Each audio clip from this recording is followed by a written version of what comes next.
नमो नमः बच्चों, मैं हेमा धूत एक बार फिर से आप सभी का स्वागत करती हूँ हमारे संस्कृत के इस क्लास में। आज हम करने जा रहे हैं 8वीं कक्षा का संस्कृत विषय से छठे पाठ का पहला सेशन और हमारे पाठ का नाम है प्रेमलस्य प्रेमल्याश्च कथा। प्रेमलस्य प्रेमल्याश्च कथा यानी प्रेमल और प्रेमली की कहानी। इस कहानी के द्वारा हमें एक सीख दी गई है और यह जो कहानी है यह एक्चुअली अनुवाद है यानी ट्रांसलेशन है। ये लिखी गई है गिजू भाई द्वारा। जो पेमल पेमली ये जो नाम होते हैं जो सिंक्रोनाइज्ड होते हैं एक दूसरे के साथ जो मेल खाते हैं, जैसे बंटी बबली, सीता गीता, राम श्याम, तो ये कैसे ये नाम हमेशा बहुत अच्छे से याद रह जाते हैं। तो इन नामों के द्वारा हमें इनकी कहानियां भी याद रह जाती है। इसी वजह से इस तरह के नाम ये जो पात्र के चुने गए हैं। हम आगे बढ़ते हैं इसके इंट्रोडक्शन की तरफ। प्रस्तुत कहानी शिक्षाविद गिजू भाई 1885-1939 की रचना पेमला पेमली की कहानी का अनुवाद है। यानी कि ये कहानी जो है एक शिक्षा विद्वान गिजू भाई यानी एक टीचर थे गिजू भाई नाम के, जो 1885 में जिनका बॉर्न हुआ था और 1939 में डेथ हुई थी। ये इनकी रचना है यानी इनकी लिखी हुई कहानी है पेमला पेमली की कहानी। और इसी कहानी का अनुवाद ट्रांसलेशन किया गया है संस्कृत में प्रेमल प्रेमलस्य। ये जो अनुवाद है तो ये गुजरात के भावनगर के विद्यालय में पढ़ाते हुए उन्होंने बाल शिक्षण के क्षेत्र में अनेक प्रयोग किए हैं। ये जो गिजू भाई है ये हमारे गुजरात के भावनगर के विद्यालय में पढ़ाते थे। वहां गुजरात में भावनगर एक प्लेस का नाम है, जगह का नाम है, वहां पर ये पढ़ाया करते थे। और उन्होंने बाल शिक्षण के क्षेत्र में, बाल शिक्षण यानी छोटे बच्चों को जो शिक्षा देने का कार्य होता है, इस क्षेत्र में उन्होंने अनेक प्रयोग किए हैं। प्रयोग का अर्थ है कि उन्होंने बच्चों को शिक्षा देने के लिए कई तरह की कहानियां, रूपरेखाएं या स्किट्स, ये जिसे हम ड्रामा कहते हैं, नाटक, वो सब उन्होंने किए जिससे बच्चों को बड़ी आसानी से चीजों की समझ आ जाए। इस तरह का काम उन्होंने किया है। तो लंबा समय गुजर जाने के बावजूद उनके विचार प्रासंगिक है। आज 1939 की हम बात कर रहे हैं और आज हम हैं 2017, ऑलमोस्ट 80 इयर्स हमारे हो चुके हैं। इतने सालों के बाद में भी, आज 70-80 सालों के बाद में भी हम इनकी कहानियों को पढ़ रहे हैं क्योंकि इनमें एक सीख है, हमारे लिए एक बहुत अच्छी सीख दी गई है। तो इनके विचार काफी प्रासंगिक है नहीं कि हम हमारे दैनिक जीवन में इन्हें उपयोग में ला सकते हैं।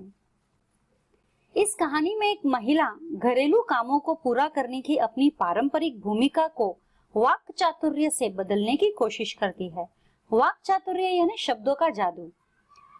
दरअसल हमारे समाज में ये देखा गया है कि पुरुष और महिला, ये जो एक जोड़ी होती है, पति पत्नी की जोड़ी होती है, उनमें पुरुष अधिकतर जो है बाहर के काम करते हैं, तो घर पर वे ज्यादा काम करते नजर नहीं आते हैं। घर पर वो केवल आते हैं, खाते पीते हैं, सोते हैं या ऑर्डर्स देते हैं या फिर आपको करने के लिए कहते हैं कि हमें ये चाहिए वो चाहिए।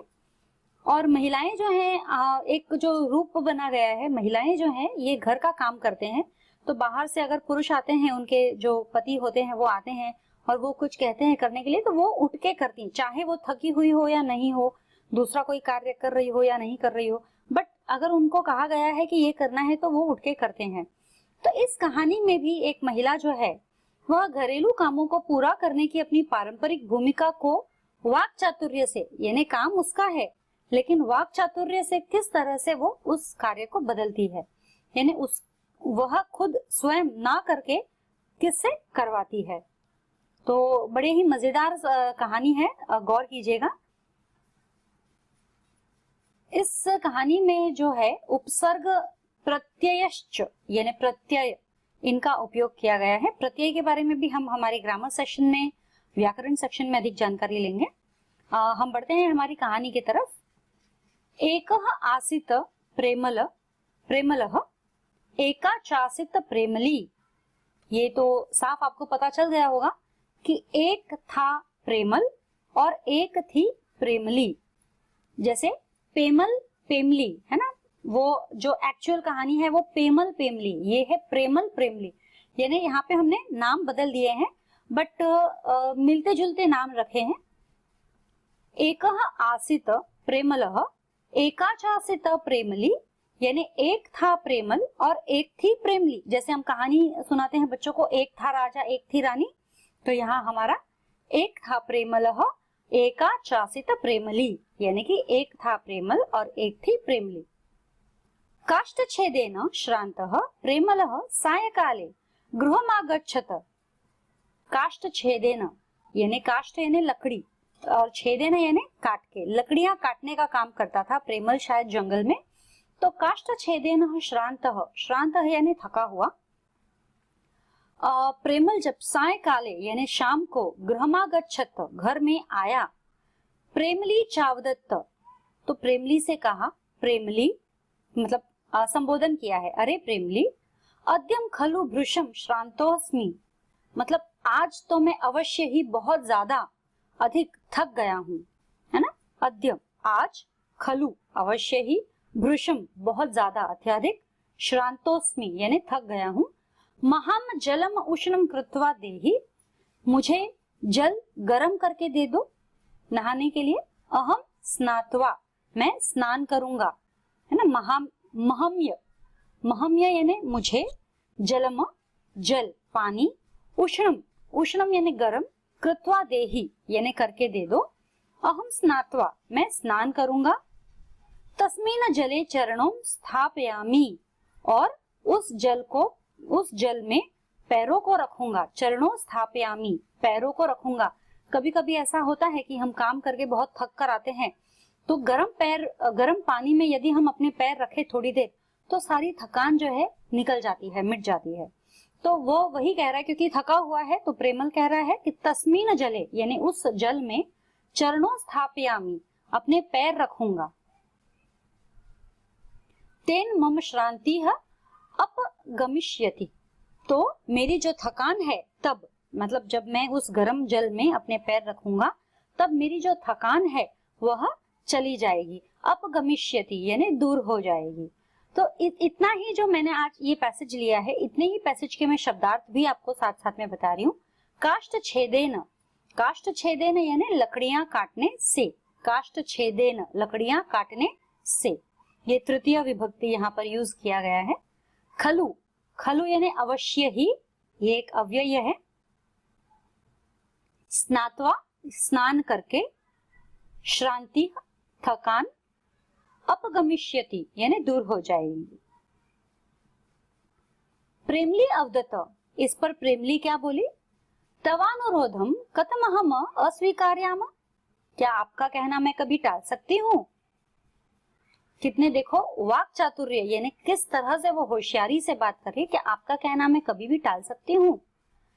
पश्य तत्र हंडी ऊपरी स्थापिता ताम अवताराय, लेकिन पहले आप वहां जहां ऊपर हंडी रखी हुई है, तत्र वहां हंडी ऊपरी स्थापिता यानी ऊपर रखी हुई है, ताम अवताराय वहां वो आप उतारिए।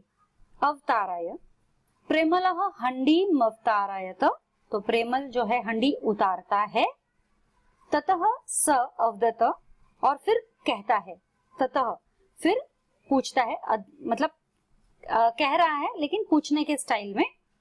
अधुना किम करोमि, अब क्या करूं? प्रेमल कहता है, हंडी तो उसने ऊपर से उतार ली प्रेमली के कहने पर। अधुना यानी अब, किम करोमि अब मैं क्या करूं? प्रेमली अवदत, तो प्रेमली क्या कहती है? निकटे कूपः वर्तते, निकटे यानी पास में ही, कूपः कूप यानी कुआं, वेल, वर्तते है, पास में ही कुआं है। तत्र गत्वा जलम भृत्वा आनय, वहां जाकर जल भरकर लाओ। तत्र गत्वा, तत्र यानी वहां, गत्वा जाकर, जलम, जलम यानी पानी, भृत्वा यानी भरकर, आनय, आनय यानी ले आओ। प्रेमलः घटे जलम संपूर्य आगच्छत, यानी प्रेमल फिर घटे उस हांडी को, घड़े को जल से पूरी तरह से, संपूर्य यानी पूरी तरह से, आगच्छत पूरी तरह से भरकर लेकर आता है। अब वह लेकर आ गया। पुनः प्रेमली न अपृच्छत, फिर पुनः यानी फिर से प्रेमली से पूछता है, अपृच्छतः पूछता है, इदानी किम, अब क्या। अब कोई आप अगर किसी को डायरेक्शन दे रहे हो, वो ये करो वो करो वो करो, तो अगर वो लॉजिक यूज करेगा कि ये करने के बाद हमें क्या करना है तो ठीक है, नहीं तो हर बार वो पूछता रहता है। तो ये तो हंसी का ही प्रेमल पुरुष है जो बड़ा है इतना, लेकिन फिर भी वो हर बार पूछ रहा है, इदानी किम, अब क्या। अब इतने का शब्दार्थ है ये, अस्वीकार्यम, अस्वीकुर्याम, अस्वीकुर्याम यानी अस्वीकार करूं, यानी कहती है ना वो, क्या मैं तुम्हारा कहना कभी भी अस्वीकार कर सकती हूँ, नहीं कर सकती ना, मतलब इसका अर्थ यही होगा कि नहीं कर सकती। हंडी यानी हड़िया, हंडी होती है हंडा जो बड़ा जिसमें हम भरते हैं पानी, गाँव में जो दूर दूर से कुओं से औरतें भर के लेकर आती हैं। अवतार्यत यानी अव और अतार्यत, उतार लिया, उसने हंडी को उतारा ऊपर से, भृत्वा, भृत्वा यानी भरकर। प्रेमली अवदत, अधुना चूल्याम काष्ठानि प्रज्वालयम, तो प्रेमली कहती है फिर, क्योंकि वो पूछता है ना मैं अब क्या करूं, तो प्रेमली कहती है कि अब चूल्याम यानी चूल्हे में, पहले गैस नहीं होता था, चूल्हे ही होते थे, क्योंकि ये गिजू भाई द्वारा लिखी गई है, कुछ 80 साल पुरानी ये कहानी है, तो उस वक्त चूल्हे ही होते थे, गैस वगैरह तो बहुत दूर की बात है, गैस तो अब रिसेंटली हुए हैं कुछ 15-20 सालों में।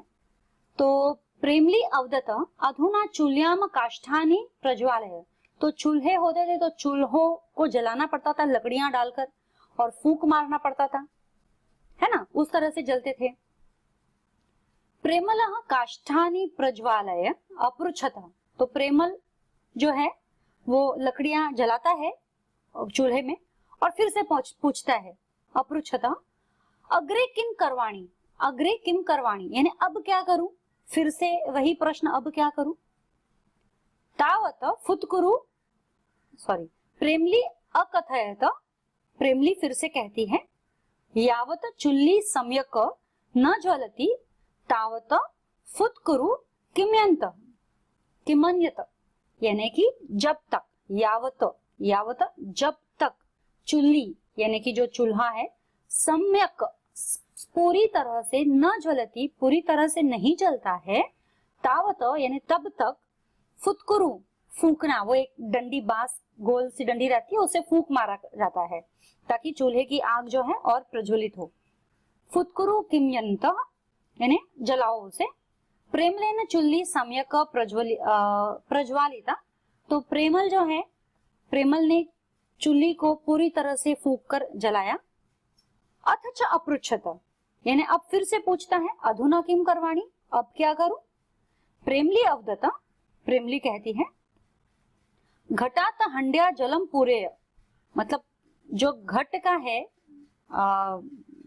पानी जो है उसको हंडी में जल भर दो, घट का पानी हंडी में भर दो। ततः हंडी चूल्याम ऊपरी स्थापय, और उस हंडी को चूल्हे के ऊपर रख दो। चूल्हा तो जला दिया है, अब हांडी तो चूल्हे पे रखेंगे नहीं, सॉरी,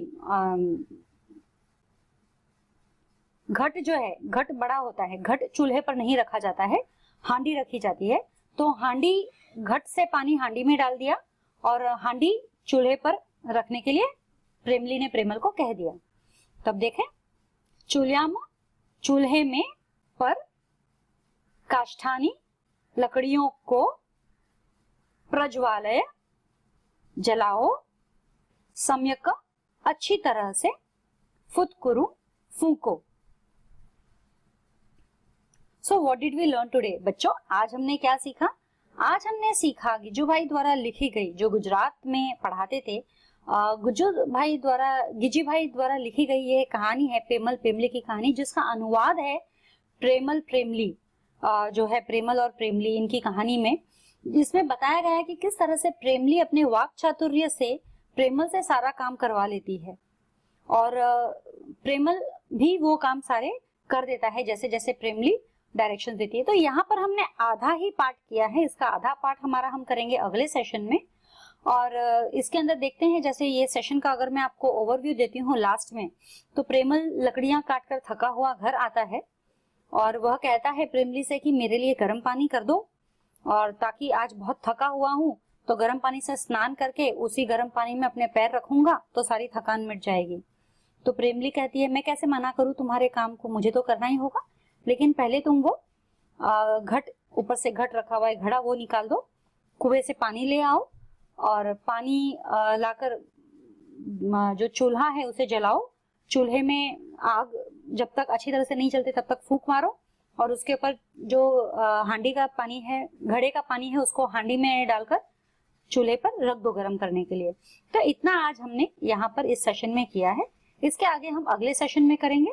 तब तक के लिए धन्यवाद।